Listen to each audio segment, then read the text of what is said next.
Now, in the last hour, you heard The Hill's John Solomon tell us about special counsel Bob Mueller's possible conflict of interest due to his ties to a Russian oligarch. John is now here with an even newer breaking series of developments that were just posted moments ago on The Hill. Nobody's heard this before. It's stunning stuff. John, what else should we know? I mean, I read through your piece about a half hour ago when it was posted.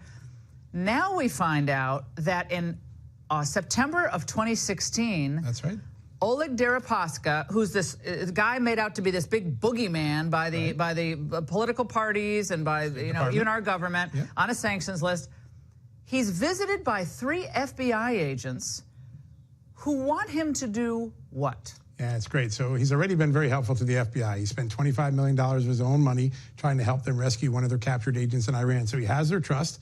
They bring him into the country because he had been banned from coming in by the State Department. They give him 8 or 10 passports to come in. And then it's 2 months before the election. He's asleep in his apartment in New York, and he gets a knock on the door by some of the same FBI agents that worked with him on the earlier operation. They said, "We think Trump's campaign and Russia are colluding on the election." And he lets out a big laugh. Wait.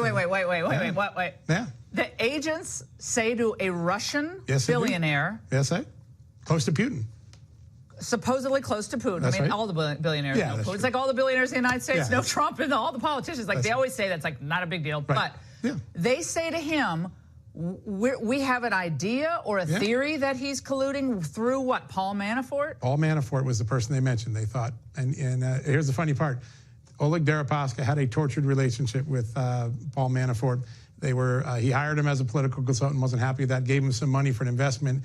Deripaska sued him. They had a falling out. He said he stole my money, took it into the United States. So the guy they go to is an enemy of Paul Manafort, and they say, well, can you help us prove that maybe Manafort's colluding with Putin to throw the whole election to Donald Trump? And he laughs. He breaks out in laughter, saying it's preposterous.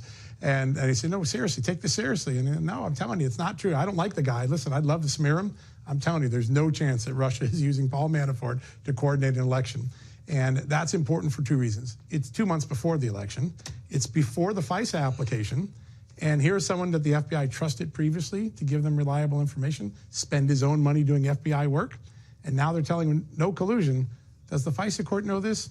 I bet not, from what my reporting indicates. So our viewers understand this. We have a situation where 3 FBI agents go to this Russian billionaire's apartment, who only can come to the United States because he's supposedly a bad guy, which by all indications, he was trying to help Bob Levinson get out of Iran, a 30-year veteran of the CIA who we left there. He tried to get him out 2 times, spent $25 million, as you said. That's right. Had a jet waiting on the tarmac, pulled back by the State Department for some weird reason. Hillary Clinton involved, Barack Obama involved, perhaps even the previous administration of that involved. They go to him and they say, we have a collusion idea. And he says, well, that's ridiculous. And they then say, keep an open mind, I understand. That's exactly what they say. They're trying to keep them going. Keep an open mind. Let's stay in touch. And my reporting tonight indicates... Oh, my God. Let's stay in touch. Well, they've been in touch for quite a while. Now, you have sources, strong sources for this reporting. I do. It's including Deripaska himself is on the record, and his lawyer, as well as several FBI agents in the story. This is a story that's well-sourced. I also understand that Deripaska offered to testify on Capitol Hill. That's right. I have 2 sources on this. Offered to testify, did not ask for immunity.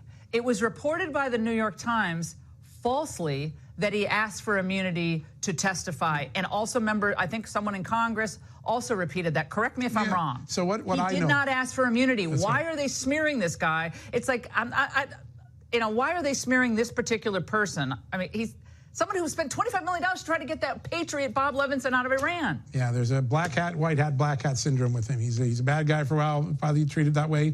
Then he's a great guy, let him in the country, no problem. And then with the same evidence that's been there all this time, now he's suddenly a bad guy again. But he's a good guy that they apparently want to use to push this collusion theory, which if he wanted to try to get off this sanctions list, maybe he could have said, well, I'm sure Paul Manafort's colluding with some people, some agents, rogue agents in Russia. What can you give me? He didn't do that, correct? No, he waved him off it in a hard way. Okay.